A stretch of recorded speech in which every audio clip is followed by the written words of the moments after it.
우리에게. 그러니까 처음으로 법치국가의 개념이 섰다. 이건 서양보다 굉장히 빠른 겁니다, 사실. 이 모든 것들이 다. 그러니까 당나라 시대만 해도 힘으로 비하면 당나라 시대의 세계 최대의 도시는 딱 두 군데. 인구 50만이 넘는 도시는 두 개밖에 없다고 그랬어요. 하나는 당나라 수도의 장안입니다. 그리고 또 한 가지는 지금의 서안, 시안이라고 그러는 곳이 장안인데요. 또 한 곳은 콘스탄티노플이라는 제가 지난 시간에 말씀드린 동로마의 수도, 로마 수도를 옮긴 곳입니다. 여기가 인구 50만 이상이 되는 세계 최대의 도시들이었어요. 그러니까 그 당시 당나라의 위상을 알만하죠. 근데 그래서 최초의 이제 율령까지 서고 당나라가 굉장히 발달한 나라였는데 일본의 역사를 얘기하다 제가 빗나갔죠. 일본이 당나라의 모든 것을 본받습니다. 일본이 처음 시작할 때는 한반도를 통해서 고대 문명을 전수받습니다. 그거는 일본 학자들 부인할 수 없는 것이죠. 지리적으로도 중화 문명이 아무래도 더 밝았고 이 문명이 점점 이어가면서 일본에게 전달되는 것이니까요. 이렇게 보면은 사실 지명이란 것도 어떻게 보면 지명도 그렇습니다. 지명도 항상 역사적으로 보면 지명도 역사적인 것이죠. 지금 뭐 동명이나 무슨 뭐 지금 현대 지명 무슨 명이라 몰라도 아주 오랜 역사의 흔적을 가지고 있습니다. 근데 역사적으로 밝은 문명권이 좀 덜 밝은 곳을 네이밍을 해요. 명명을 합니다. 그래서 지명이 결정되는 경우가 많습니다. 사실 일본은 지금 동해가 자기네 북쪽에 있는데 왜 동해냐? 동해라고 부르면 안 된다. 일본해라고 불러야 된다. 이렇게 말하지 않습니까? 근데 사실 제가 우리나라 사람이고 여러분이 우리나라 사람이라서 하는 말이 아니라 동해는 역사적으로 지명이기 때문에 동해로 되어야 됩니다. 이렇게 문명이 흘러갔기 때문에 동해가 되는 거예요. 다만 이걸 서해라고 부르는 건 좀 문제가 있죠. 이걸 서해라고 부르는 거는 우리의 너무 관점에서 말을 한 것이고 중국에서는 이게 동해거든요. 그러니까 이건 황해라고 부르거나 이래야 될 거. 영국의 동해는 영국의 동쪽에 있는 바다는 북해입니다. 왜 그렇겠습니까? 영국 사람들은 싫어하겠지만 중세 유럽의 본산이 유럽 대륙이었기 때문에 여기로 올 땐 북쪽이거든요. 그래서 북해라고 부르는 겁니다. 자, 지명이라는 건 그렇게 가는 건데요. 자, 일본 사람들은 이때부터 당말 5대 시부로 가면서부터 확실하게 당나라에서 더 이상 배울 게 없다고 생각을 합니다. 그래서 그 전까지 견당사와 견당선을 파견합니다. 당나라에 가는 사신 배지요. 뚝 잘라갖고 이제부터 주체 노선을 걷기 시작합니다. 일본은. 그래서 일본 역사 아주 단순하게 얘기할 수 있습니다. 이때부터 외부와의 교류를 안 한다. 이건 우리 역사에도 있지 않습니까? 쇄국이라고 쇄국. 대원군의 쇄국기가 있지 않습니까? 일본의 쇄국은 이때부터 19세기까지 쇄국을 해요. 굉장히 긴 거죠. 중간에 한 번 잠깐 이제 쇄국을 안 할 때가 임진왜란입니다. 잠깐 자기네가 침략 전쟁을 일으킨 뒤에는 다시 쇄국을 합니다. 그러니까 일본의 역사는 이렇게 오랜 쇄국기를 거치고 이때 주체화를 걸으면서 일본 문자가 생기기 시작하죠. 가나 문자가 이때 생겼습니다. 그리고 이때 일본에서 유행한 말이 그 전까지 당풍이었거든요. 당나라를 본받자. 근데 그 다음부터 국풍이라는 말을 씁니다. 그래서 국풍이라는 말이 생겼습니다.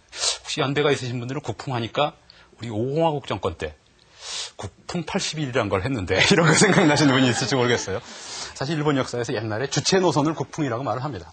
그걸 알고 국풍 80일이라는 말을 이름을 정했는지 뭔지 모르겠는데요. 어쨌든 일본 역사는 간단하게 그렇게 정리할 수 있고요. 나름대로 역사의 깊이를 가면 구체적인 팩트들이 많이 나옵니다만 크게 보면 우리는 당나라 시대부터 일본은 당나라 중기부터 더 이상 깜찍하죠. 당나라에서 더 이상 배울 게 없다는 거예요. 당말 5대에 접어드니까. 문을 딱 끊고 세국에 들어갔다. 이렇게 보시면 될 겁니다. 그리고 일본 열도가 통일되는 게 임진왜란 때고요. 자, 그래서 당나라가 결국 당말 5대로 힘이 약해지고 송나라에 들어서면서 그 다음 송나라에 들어서면서 드디어 중국의 유학제국은 완성태가 됩니다. 송나라는 굉장히 순수한 제국으로 출발을 해요. 당나라 시대까지만 해도 당말 5대를 부르는 직접적인 원인은 아까 말씀드린 대로 알록산의 난이라는 반란인데 당나라도 과거제와 율령제와 헌법, 법치국가가 되었고 과거제를 통해서 관리를 과학적으로 임명하기 시작했고 그리고 균전제를 통해서 경제제도가 튼실하게 됐습니다. 그럼 다 완성된 것 같지만 당나라까지만 해도 귀족국가거든요. 과거를 합격하면 그 다음에 학연을 잘 타야만 또 중앙 요직에 임명이 됩니다. 그러니까 지방 호족들이나 중앙 귀족들이 과거에 합격한 유생들을 마음대로 또 배치를 하기 시작을 해요. 그래서 굉장히 사실은 말이 과거제지 과거제도 학연, 인맥 이런 것 때문에 굉장히 폐해가 심했습니다. 그래서 당말 5대가 온 거거든요. 근데 그런 모든 문제가 없어진 게 송나라입니다. 가장 완벽한 제국이에요. 이 자체로만 보면 세상에 지구상에 송나라, 중국 송제국 하나만 있다면 여러분 몇 년 전에 인기 끌었던 드라마 중에 판관 포청천이라는 드라마가 있는데 그 포청천이 바로 송나라 사람입니다. 예? 송나라 시대. 뭐 정말 나무랄 데 없는 제국이죠. 나무랄 데 없는 판관이고 예. 그 제국만 있다면 지금 완벽하게 살았었을 거예요.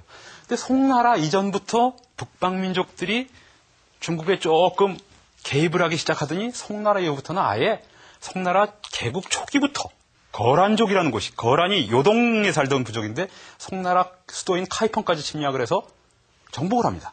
그리고 물러납니다. 그때 송나라는 막대한 조공을 바치기로 하고 거란에게, 그 대신 거란에게 얻은 대가는 우리를 이제 상국, 형님의 나라로 불러라. 이렇게 말을 하죠. 결국 얻은 건 명예고, 잃은 건 손실이고. 그만큼 중화적인 제국이라는 얘기예요. 중화적인 질서. 그리고 중화 이념과 수직적인 질서에 너무 그거를 생명처럼 여기는. 송나라 같은 경우 가장 완벽한 유학 제국인데 외부의 힘이 이미 강성해지고 있었습니다. 비중화 세계의 힘이. 이렇기 때문에 송나라는 결국 오래 보존을 못하고 나온 김에 마저 역사만 마저 말씀드린 송나라도 크게 보면 가운데를 뚝 잘라서 아까 당말 5대처럼 가운데를 뚝 잘라서 금나라, 거란족에 뒤이어 나온 만주족, 우리에게 더 익숙한 종족이죠. 나중에 이제 만주족이라고 불리는 여진족입니다. 여진족이 금나라를 정복하고 요동을 이어서 중원까지를 정복을 합니다. 정복을 하면서 이 북중국을 전부 정복을 해서 하나의 금나라 통일제국을 이룹니다. 그리고 여기 황족들이 황궁의 일부가 남쪽으로 피난을 가서 지금의 항저우 근처에서 새로 왕조를 개창합니다. 그래서 이걸 남송이라고 불러요. 송나라도 한 300년 역사 가깝지만 300년에 가까운데 반을 쭉 잘라서 뒤에 송은 남씨, 남송이 들어갑니다. 그 전을 북송이라고도 얘기를 하는데 통일 왕조일 때를 북송이고 그다음 쭉 잘라서 남송이 됩니다. 이게 한 12세기 정도의 일이에요. 12, 13세기. 송나라는 문명적으로 굉장히 발달한 나라인데 우리 흔히 중국에서 세계의 주요한 발명품의 4대 발명품이 다 중국에서 있었다고 그러지 않습니까?